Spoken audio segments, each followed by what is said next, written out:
তারই মেরাজের রাত আজকে। পৃথিবীর কোন পয়গম্বরের মেরাজ হয়নি, একমাত্র হুজুরের মেরাজ হয়েছে। তার কারণ হুজুরের সম্মান সবচাইতে বেশি। সবচাইতে সম্মান কার বেশি? একটু জিকির করেন জোরে সোরে, লা ইলাহা ইল্লাল্লাহ। জাযাকাল্লাহ। লা ইলাহা ইল্লাল্লাহ মুহাম্মাদুর রাসূলুল্লাহ। রাসূলের মেরাজ পৃথিবীর কোন পয়গম্বরের কিসমতে যা হয়নি তাই হয়েছে রাসূলের কিসমতে। কেউ কেউ মেরাজকে অস্বীকার করেছে, কেউ বলেছে হ্যাঁ মেরাজ মানি, তবে মেরাজ সশরীরে হয় নাই, মেরাজ হয়েছে স্বপ্নে। আবার কেউ বলেছেন মেরাজ হয়েছে এটা একটা আত্মিক ব্যাপার, স্পিরিচুয়াল ব্যাপার, সশরীরে মেরাজ। অনেকে অস্বীকার করেছেন। তাদের যুক্তি হলো যে ল অফ গ্র্যাভিটেশন, মাধ্যাকর্ষণ শক্তি পাড়ি দিয়ে একটা স্থূল জড় শরীর, এটা উঠলো কি করে? এটা তো ওঠার কথা নয়। আপেল গাছ থেকে আপেলটা ছিঁড়ে যখন পড়ে তখন তো উপরে যায় না, সেটা মাধ্যাকর্ষণ শক্তির বলে নিচে নামে, উপরে তো যায় না। কাজে মাধ্যাকর্ষণ শক্তি ল অফ গ্র্যাভিটেশনকে পার হয়ে কি করে একটা মানুষ উপরে চলে গেল? এ হলো এক নম্বর প্রশ্ন, যারা অস্বীকার করে তাদের প্রশ্ন। দু নম্বরে তাদের প্রশ্ন যে বুঝলাম না হয় কোনো কায়দা করে গেলে যায়া, সে কি ঘরের কাছের ব্যাপার? কোথায়? এখান থেকে চাঁদ হলো 2,32,000 মাইল, সূর্য হলো 9,30,00,000 মাইল, তারপরে মিল্কি ওয়ে, গ্যালাক্সি, এগুলি তারকার রাজ্য, উপগ্রহের রাজ্য, গ্রহের রাজ্য। তারা বলছে এটা একটা কথা নাকি? ওদের মাথায় ঢোকে না, বিশ্বাসই করতে চায়।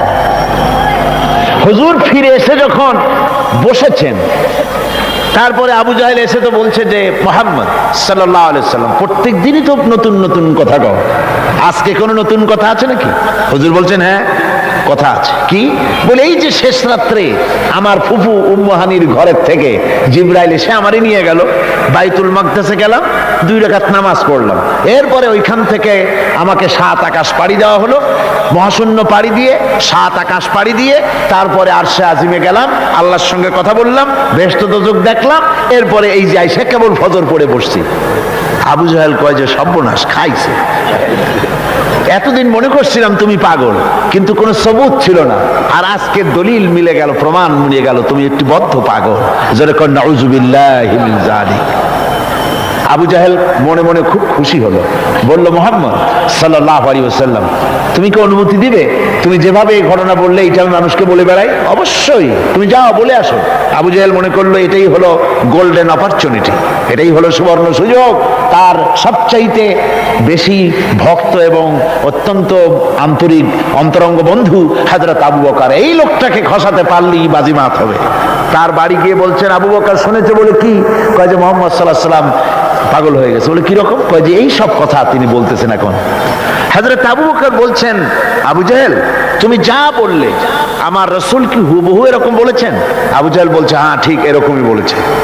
হযরত আবু বকর বলছেন আবু জাহেল শোনো, হুজুর সত্য বলেছেন, নিঃসন্দেহে তার মেরাজ হয়েছে, কোনো সন্দেহ নাই।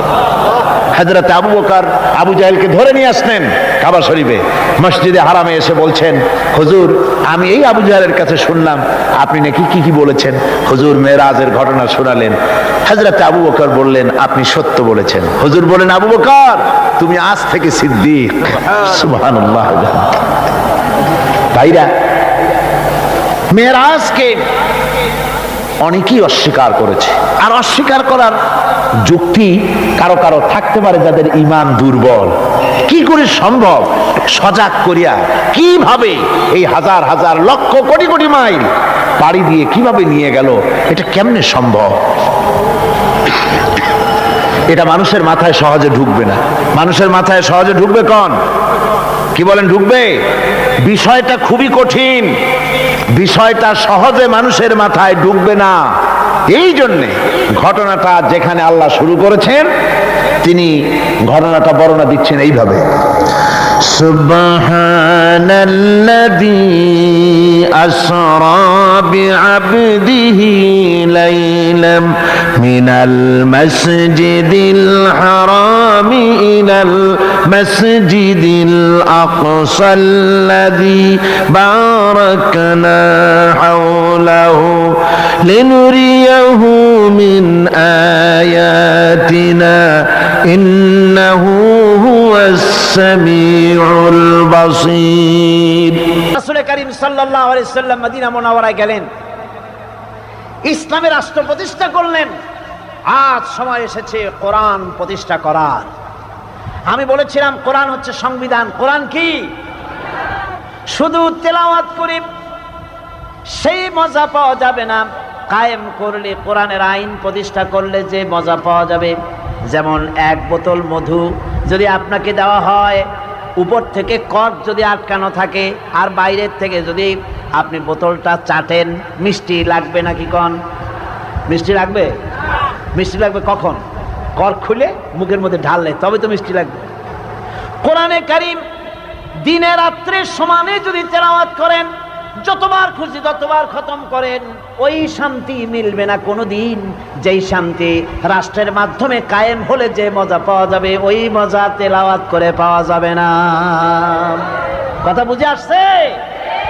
তেলাওয়াত করলে ওই মজা আসবে না, প্রতিষ্ঠা করলে যেটা হবে। যেমন থিওরি এবং প্র্যাকটিক্যাল দুটি কথা। থিওরি একটা জিনিস, প্র্যাকটিক্যাল ভিন্ন জিনিস। আমি এই কাগজের উপরে লিখলাম র দন্তেশ্ব, গয় ওকার, লয় লয় আকার, কি হইল? কি হয়ে গেল? এখন এইটা খান আপনারা। মিষ্টি লাগবে? লাগবে না। বলবেন ওটা দুধ রসগোল্লা লেখা, ওতে তো দুধ নাই, চিনি নাই। ঠিক আছে, লিখলাম দুধের ছানা, চিনির শিরা, গোলাপ পানি, জাদিয়ে জাদিয়ে বানায়, সব লিখে দিলাম। এরপরে সাবান। লাগবে মিষ্টি? লাগবে না। কেন? এটা হচ্ছে থিওরি। এটা থিওরি, এই জন্য মিষ্টি লাগবে না। প্র্যাকটিক্যাল আনতে হবে, দুধ কিনতে হবে, ছানা বানাতে হবে, দুধের শিরা কি কয়, দুধের ছানা বানাতে হবে, চিনির শিরা তৈরি করতে হবে, ফর্মে আনতে হবে, তারপরে মুখের মধ্যে দিবেন আর ঢকা ঢকা এক একটা গিলতে থাকবেন সমানে, তখন মজা লাগবে। ঠিক কিনা? কিয়ামত পর্যন্ত কোরআনের ভিতরে যেটা লেখা আছে ভালো করে বোঝেন, মাথা খাটাইয়া বোঝেন। কোরআনের ভিতরে যেটা লেখা আছে এটা হলো থিওরি। এই থিওরি ততদিন পর্যন্ত মজা লাগবে না, শান্তি লাগবে না, যতদিন পর্যন্ত পার্লামেন্টের মাধ্যমে, রাষ্ট্রের মাধ্যমে কায়েম না করা হবে, মজা পাওয়া যাবে না। বন্ধুগণ, আমি কথা বলছি দেশ এবং জাতির কল্যাণের জন্য। কল্যাণ যদি পেতে চাই, মজা যদি পেতে চাই কোরআনের, কোরআনকে প্রতিষ্ঠা করতে হবে, কোরআনের আইন চালু করতে হবে সর্বত্র, তাহলেই শান্তি আসবে, নইলে শান্তি আসবে না। চুরির আইন, ডাকাতি করলে কি শাস্তি হবে, চুরি করলে কি শাস্তি হবে, জেনা করলে কি শাস্তি হবে, মদ পান করলে কি শাস্তি হবে, সব কোরআন শরীফে আছে না? সব কোরআনে কারিমে আছে। এগুলি কোরআনে রয়ে গেছে। এগুলি কায়েম হয়েছিল মদিনায়। কোথায় হয়েছিল?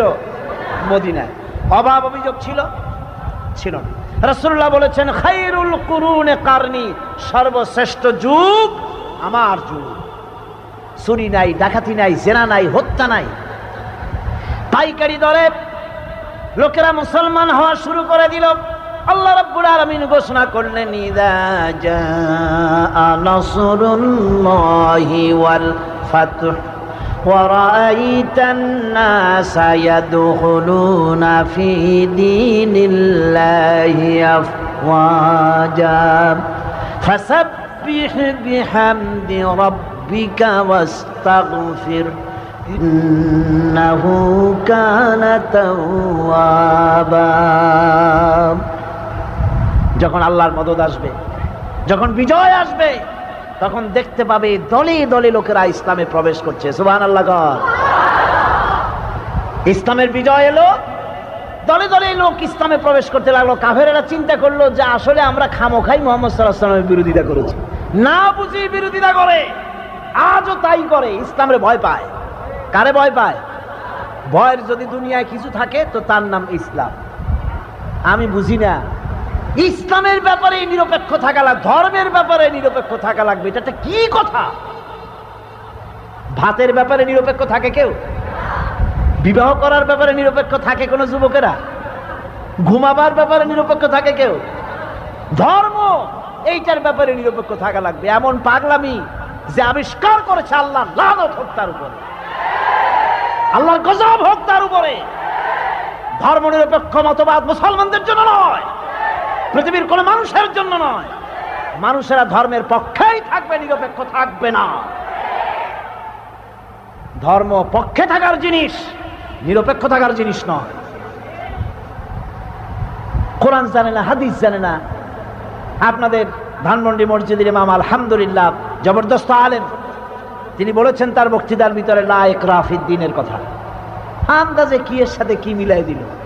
ধর্ম নিরপেক্ষতার আয়াত একখান পাইছে, লা ইকরাহা ফিদ্দীন, লাকুম দীনুকুম ওয়ালিয়া দীন, বুখারীর মধ্যে আছে। পাগল ছাগল তার গাছে ধরে না, কপালেও লেখা থাকে না। আরে বাবা, লাকুম দীনুকুম ওয়ালিয়া দীন ধর্ম নিরপেক্ষতার আয়াত নয়। তোমার কোন বাপে শিখাইছে? লাকুম দীনুকুম আয়াত কিসের ভিত্তিতে? কোরআন জানতে হবে, কোরআন পড়তে হবে। কোরআনে কারীমের মধ্যে শানে নজুল আছে প্রত্যেকটি সূরার। যখন কাফেরেরা প্রস্তাব করছিল, হে মুহাম্মদ কোন সাল্লাল্লাহু আলাইহি ওয়াসাল্লাম, এসো ধর্ম নিয়ে আমরা 50-50 করি। কিছুদিন তোমরা আমাদের মূর্তিগুলারে প্রণাম করো, আর কিছুদিন আমরা গিয়ে মসজিদে তোমার আল্লাহরে সেজদা দেব। এইরকম ধর্মটা যদি আমরা ভাগাভাগি করে নেই, তাহলে আর তোর কোনো অসুবিধা থাকে না। আল্লাহ রাব্বুল আলামিন সূরা কাফিরুন নাজিল করে দিলেন, কুল ইয়া আইয়ুহাল কাফিরুন, হে নবী বলে দিন, হে কাফিররা, তোমরা যার ইবাদত করো আমরা তার ইবাদত করি না, আবার আমরা যার ইবাদত করি তোমরা তার ইবাদত করো না। লাকুম দীনুকুম ওয়ালিয়া দীন, তোমাদের দিন তোমাদের জন্য, আমাদের দিন আমাদের জন্য। তোমরা তোমাদের দিন নিয়ে থাকো, আমরা আমাদের দিন নিয়ে থাকি। এটা কি নিরপেক্ষের কথা না পক্ষের কথা? পক্ষের কথা। তোমরা তোমাদের ধর্ম নিয়ে থাকো, আমরা আমাদের ধর্ম নিয়ে থাকি। 50-50 ভাগ করার কোনো সুযোগ এখানে নাই। এই আয়াত নিয়ে মানে বাঙ্গালরা হাইকোর্ট দেখানো, একটু বুঝায় দেয় যে আমি কোরআন শরীফও পড়ি। বন্ধুগণ, কাফেররা দেখলো যে খামোখাই বিরোধিতা করি। আজও এক শ্রেণীর মুসলমান খামোখা বিরোধিতা করে, ইসলামকে বলে মৌলবাদ, বলে না? আমি ওই সব শিক্ষিত বন্ধুদেরকে বলবো, মৌলবাদ বলে ইসলামরে গাইল দেন, আপনারও তো লজ্জা করা উচিত। আপনি তো একটা মুসলমানের সন্তান। নামটা তো আদমশুমারিতে আব্দুল করিম বাপের নাম, আপনার নাম আব্দুল সত্তার। অবশ্যই ভুলকে সংশোধন করার জন্য ছেলে হইলে নাম রাখে শুভ্র রহমান, আকাশ খাতুন, সাগর আলী, পাহাড়ুল্লাহ, যা মনে লয় তাই হাবিজাবি নাম রাখিয়া, বাংলায় মিশাইয়া নাম রাখিয়া বাঙালিত্ব জাহির করতে চায়। আর চরম বাঙালিত্ব জাহির করে পহেলা বৈশাখ বটতলায় যাইয়া পচা পান্তা ভাত আর পচা ইলিশ 500 টাকা 1000 টাকা মেয়ে লোকে খাওয়াই দিলে 600 টাকা, কপাল পোড়া। এগুলি কি নিকৃষ্ট কপাল পোড়া। অথচ এই আল্লাহর নাম মিটাই দেওয়ার প্রচেষ্টা, ইসলাম দূরে সরিয়ে দেওয়ার প্রচেষ্টা, কেমন একটা অনীহা ভাব। ইসলামের নামটা শুনলেই কেমন গাটা জ্বলে জ্বলে ওঠে। আশ্চর্য কথা, আশ্চর্য কথা।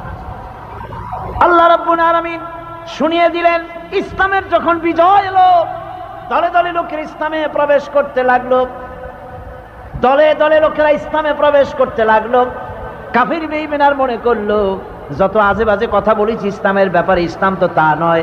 ইসলাম তো মানুষের খাবার দিতেছে, পরার দিতেছে, বেকার সমস্যার সমাধান করতেছে, নারীর সতীত্বের হেফাজত করতেছে, ক্ষুধার্ত মানুষকে খাবার দিতেছে। এসব কিছু দেখে আশেপাশে মদিনার জিন্দিগিতে রসুল যখন ইসলামী স্টেটের পূর্ণতা দান করলেন, কোরআন যখন 16 আনা আইনে পরিণত হয়ে গেল, তখন দেখা গেল লোকেরা আশেপাশে আর কোনো কাফির রইল না।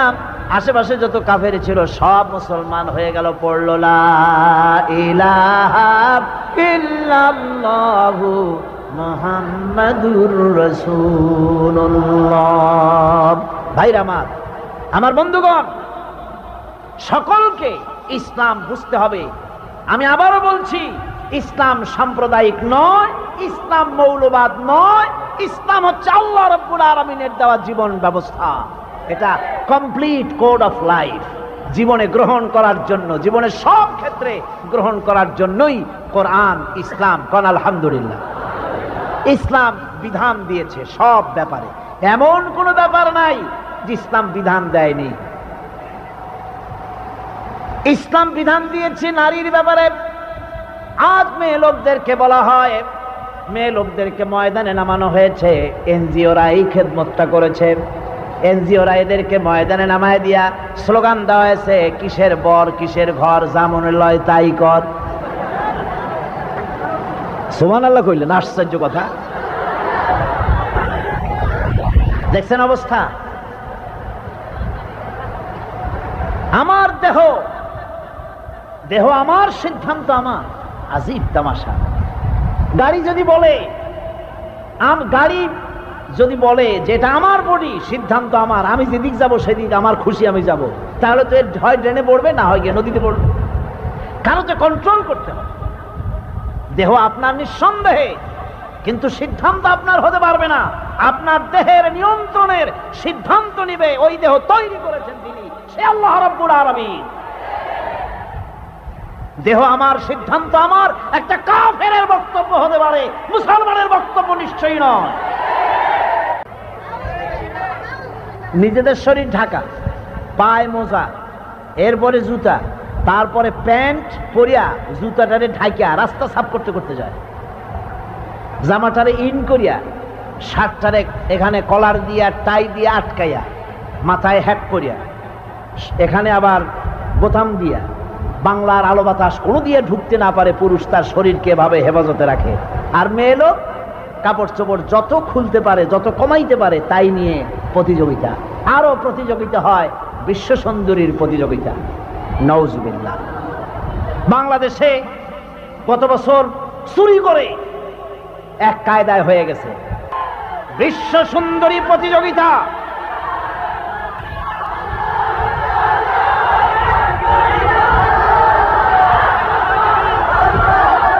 বিশ্ব সুন্দরী প্রতিযোগিতার মতো নিকৃষ্ট বেহায়া জিনিস আর আছে কিনা সন্দেহ। নারীর শরীরের যেসব জায়গা মাপা হয় তা কোনো ভদ্রলোক করতে পারে না। বন্য জানোয়ার, পশুর কাজ, মানুষের কাজ নয় বিশ্ব সুন্দরী প্রতিযোগিতা।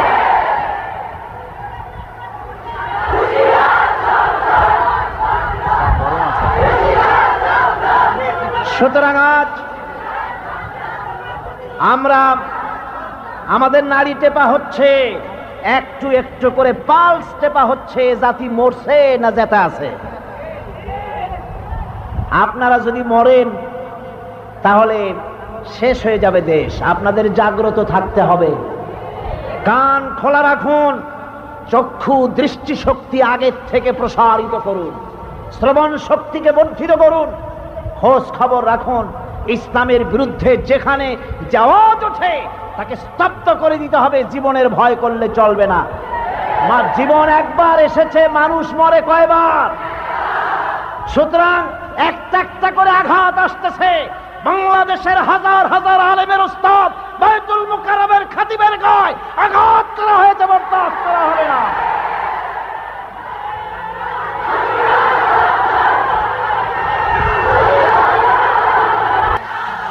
নারীদের ব্যাপারে বলছিলাম, নারীদের ব্যাপারে বলছিলাম, নারীদের আজাদি, স্বাধীনতা, স্বাধিকার দিয়েছে ইসলাম। কে দিয়েছে?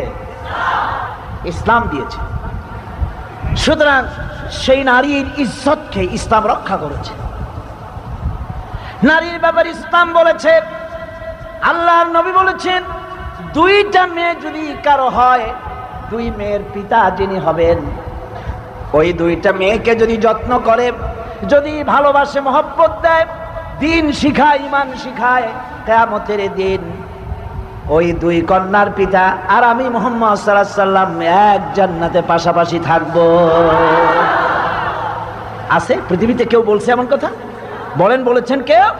আমার মা বোনেরা, পর্দার আড়ালে থেকে যারা আমার কথা শুনছেন, কান খুলে শুনুন। আপনার ইজ্জত, আপনার সতীত্ব, আপনার সম্ভ্রম, আপনার অধিকার 16 আনা সংরক্ষণ করেছে ইসলাম, আর কেউ করে না। আধুনিকতার নামে আপনার ইজ্জতকে নষ্ট করা হচ্ছে, আপনার সতীত্বকে বিনষ্ট করা হচ্ছে। নারীর সম্মান কোথা থেকে কোথায় নিয়ে গেল? যেই নারীর কোনো অধিকার ছিল না, আজ বলা হয় যে আল্লাহ নাকি নারীদেরকে ঠকাইছে। নাউজুবিল্লাহি মিন যালিক। কিভাবে ঠকাইল? ওরা বলে যে ঠকাইছে 2 মেয়ে সমান 1 ছেলে। পিতার সম্পত্তিতে 2 মেয়েতে যা পাবে 1 ছেলে তাই পাবে। সূরা নিসা এটা আছে। ওরা এইটাকে ধরেছে আল্লাহ এখানে পুরুষের পক্ষপাতিত্ব করেছেন, মেয়ে লোকদেরকে ঠকাইছেন। নাউজুবিল্লাহি মিন যালিক। এটা স্থূল দৃষ্টিতে ওনারা দেখেছেন, ওনারা মূল বিষয়টি বোঝেন নাই। মেয়ে যদি মহারানার টাকা দিয়ে, বাপের সম্পত্তির টাকা দিয়ে বেঁচে বুঝা লক্ষ কোটি কোটি টাকার মালিক হয়, কোরআন শরীফে আল্লাহ পাক বলেছেন তোমার স্ত্রীকে যদি তুমি পাহাড় সমতুল্য কোনো সম্পদ দিয়ে দাও, তার থেকে কণা মাত্র ফেরত নিও না। তার কোনো খরচ নাই। লক্ষ লক্ষ টাকার মালিকও যদি হয়, খরচ সবটা কার? পুরুষের। তার কোনো খরচ নাই। তার খরচ নিজের কসমেটিক্স কেনা, শাড়ি কেনা ইত্যাদি, এই পর্যন্ত।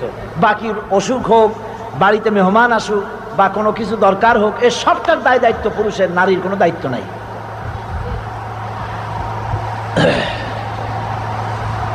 ওই যে একটা ভাগ কম পাইল, এইখানেই ওনাদের মাথা ধরেছে যে ইসলাম ঠকাইছে।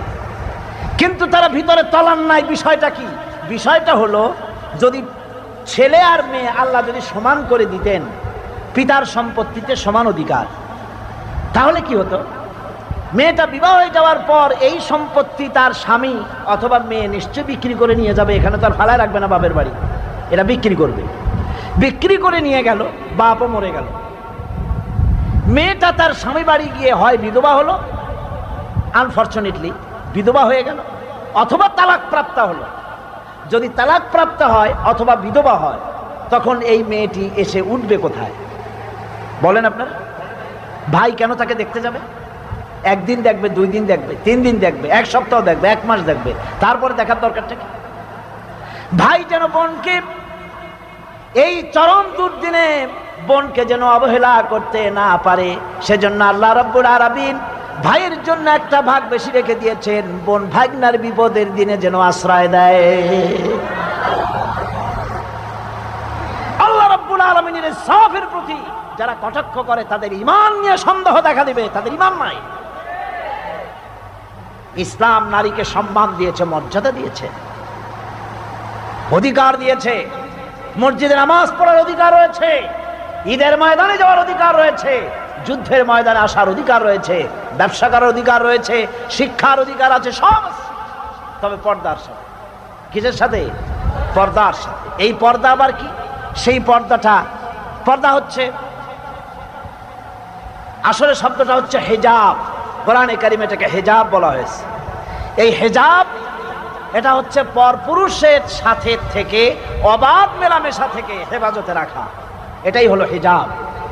হেজাব আর নেকাব এটা মহিলাদের জন্য প্রয়োজন, মহিলাদের স্বার্থেই।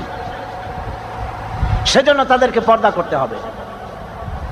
নারীকে বলা হয়েছে পরপুরুষ থেকে তোমাদের চক্ষুকে নিম্নগামী করো, আর পুরুষকেও বলা হয়েছে পরনারী থেকে চক্ষুকে নিম্নগামী করে রাখো।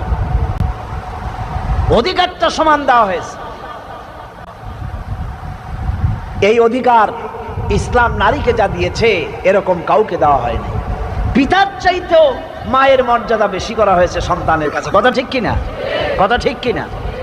আল্লাহর নবীর কাছে প্রশ্ন হয়েছে, নবীজি খেদমত করব কার? হুজুর বলেন তোমার মায়ের, তারপরে কার তোমার মায়ের, তারপরে কার তোমার মায়ের, তারপরে কার তোমার পিতার। বাপের চাইতে কয় গুণ বেশি? 3 গুণ বেশি মায়ের মর্যাদা। আমি বলে থাকি যে আমরা পুরুষ, আমাদের পায়ের তলে হলো জুতা, আর নারীরা হচ্ছে মায়ের জাত, ওদের পায়ের তলে আল্লাহ তার জান্নাতকে রেখে দিয়েছে। একজন সাহাবী ইয়ামেন থেকে এসেছেন, ইয়ামেন থেকে এসে রাসূলকে বলছেন, ইয়া আল্লাহ রাসূল, এই যে বুড়ি মা, আমার মা বুড়ি মানুষ, চোখে দেখে না, কানে শোনে না, আমি তাকে কাঁধে করে ঘাড়ে করে কখনো উঠে কখনো পায়ে হেঁটে আমি ইয়েমেন থেকে এসেছি, আমার মাকে নিয়ে মিনা করেছি, মুজদালিফা করেছি, রামিয়া হাজার করেছি, উকুফে আরাফা করেছি, সাই করেছে, তাওয়াফ করেছি, হজের সব কাজ মাকে ঘাড়ে করে আমি সম্পাদন করেছি। হে আল্লাহ রাসূল, আমার মায়ের হক আদায় হয়েছে নাকি? আল্লাহর নবী বলেন, না, হক আদায় হয় নাই। সুবহানাল্লাহ, সুবহানাল্লাহ বলতে পারলেন না? হক আদায় হয় নাই। তার মানে হলো, সন্তান যদি তার বুকের চামড়াটা দিয়া মায়ের পায়ের এক জোড়া জুতা তৈরি করেও দেয়, মায়ের এক ফোঁটা দুধের হক আদায় হবে না। এই মর্যাদা নারীকে দিয়েছে ইসলাম। স্ত্রী হিসেবে মর্যাদা দিয়েছে, মা হিসেবে মর্যাদা দিয়েছে, কন্যা হিসেবে মর্যাদা দিয়েছে। এসব ব্যাপারে আমার অনেক বক্তব্যের ক্যাসেট ছড়াই আছে, আপনারা দেখবেন এবং শুনেছেন হয়তো। আমি বলতে চাই, মা বোনেরা যারা এসেছেন, পুরুষের সাথে স্বামীর সঙ্গে আপনার অধিকার সমান, তবে স্বামীর মর্যাদা, অধিকার সমান, মর্যাদা স্বামীর বেশি। মর্যাদা কার বেশি? কিরকম? তিরমিজি শরীফের হাদিসের ভিতরে এসেছে, আল্লাহর নবী এক পাহাড়ি এলাকা দিয়ে যাচ্ছিলেন। ওই এলাকার এক জঙ্গলি উট এসে নবীজির পায়ের উপরে চুমো খেয়েছে, আল্লাহর নবীর পায়ের উপরে পড়ে গিয়েছে।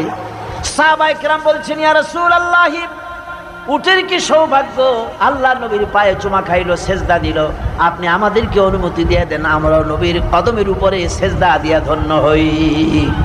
নবীজি বললেন, কোন মানুষ কোন মানুষের সামনে মাথা নত করতে পারবে না, সেজদা দিতে পারবে না। আমি যদি কোনো মানুষকে মানুষের জন্য সেজদা জায়েজ করতাম, তাহলে আমি পৃথিবীর সব মেয়ে লোকদের বলতাম তারা যেন তার স্বামীকে সেজদা করে নেয়। এখানে মর্যাদা বেশি। নবী যদি 4টি কাজ করে নারীরা, 5 ওয়াক্ত নামাজ যদি ঠিকভাবে আদায় করে, রমজান মুবারকের রোজা যদি রাখে, সতীত্বের হেফাজত যদি করে, আর যদি স্বামীর আনুগত্য করে, এই 4টি কাজ যে নারীরা করবে, কিয়ামতের দিন আল্লাহর জান্নাতের যেই দরজা দিয়া খুশি, আল্লাহ রব্বুল আলামিন ওই নারীকে সেই দরজা দিয়া জান্নাতে ঢুকাবেন। মা বোনেরা, নারীর অধিকার, ইজ্জত, সম্ভ্রম, সতীত্ব সত্যের গ্যারান্টি দিয়েছে ইসলাম। অধিকার কোনো জায়গায় খাটো করেনি, সব জায়গায় সমান করে দিয়েছে। মিথ্যুকেরা আন্দাজে আপনাদের বিরুদ্ধে ইসলাম ঠকায়েছে এগুলি বলে, আপনারা এদের বই পড়বেন না। ইসলাম জানতে হলে এদের বই পড়ে ইসলাম বুঝবেন না, কোরআন পড়েই বুঝতে হবে, হাদিস পড়েই বুঝতে হবে। কোরআন হাদিসের বাংলা তর্জমা পাওয়া যায় নাকি পাওয়া যায় না? পাওয়া যায় কিনা গণ? কোরআন হাদিস আপনারা বেশি করে পড়বেন, তাহলেই বুঝতে পারবেন। শ্রমিকের ব্যাপারে নবীজি বলেছেন, আল কাসিবু হাবিবুল্লাহ, সহজে যারা কামাই করে, রোজগার করে, তারা আল্লাহর বন্ধু। জোরে কোন আলহামদুলিল্লাহ। সহজে যারা রোজগার করে, নিজের হাতে যারা কামাই করে খায়, তারা আল্লাহর বন্ধু। নবীজি বলেছেন, শ্রমিকের গায়ের ঘাম শুকিয়ে যাওয়ার আগে তার ন্যায্য প্রাপ্য বুঝিয়ে দাও। আবার নবীজি বলেছেন, পারিশ্রমিক ঠিক না করে কোনো শ্রমিককে কাজে লাগাইও না, ভালো ব্যবহার করো। মালিক আর শ্রমিক দুইজনের মধ্যে সম্পর্ক মালিক আর গোলামের নয়, সম্পর্ক ভাই ভাই। সম্পর্ক কি? এই জন্য ইসলামে কোনো শ্রেণী সংগ্রাম নাই। ইসলামে রয়েছে ভাই ভাই, সৌহার্দ্য, প্রেম, ভালোবাসা, মহব্বত। একজন রিক্সাওয়ালাকে আপনার বয়স 32 বছর বা 30 বছর, রিক্সাওয়ালার বয়স 50 বছর, এই রিক্সাওয়ালা এদিকে আয়। যেহেতু রিক্সা চালায়, সেই জন্য তুই আর তুমি ছাড়া বলা যায় না। এই নিকৃষ্ট মানসিকতার পরিবর্তন হওয়া চাই।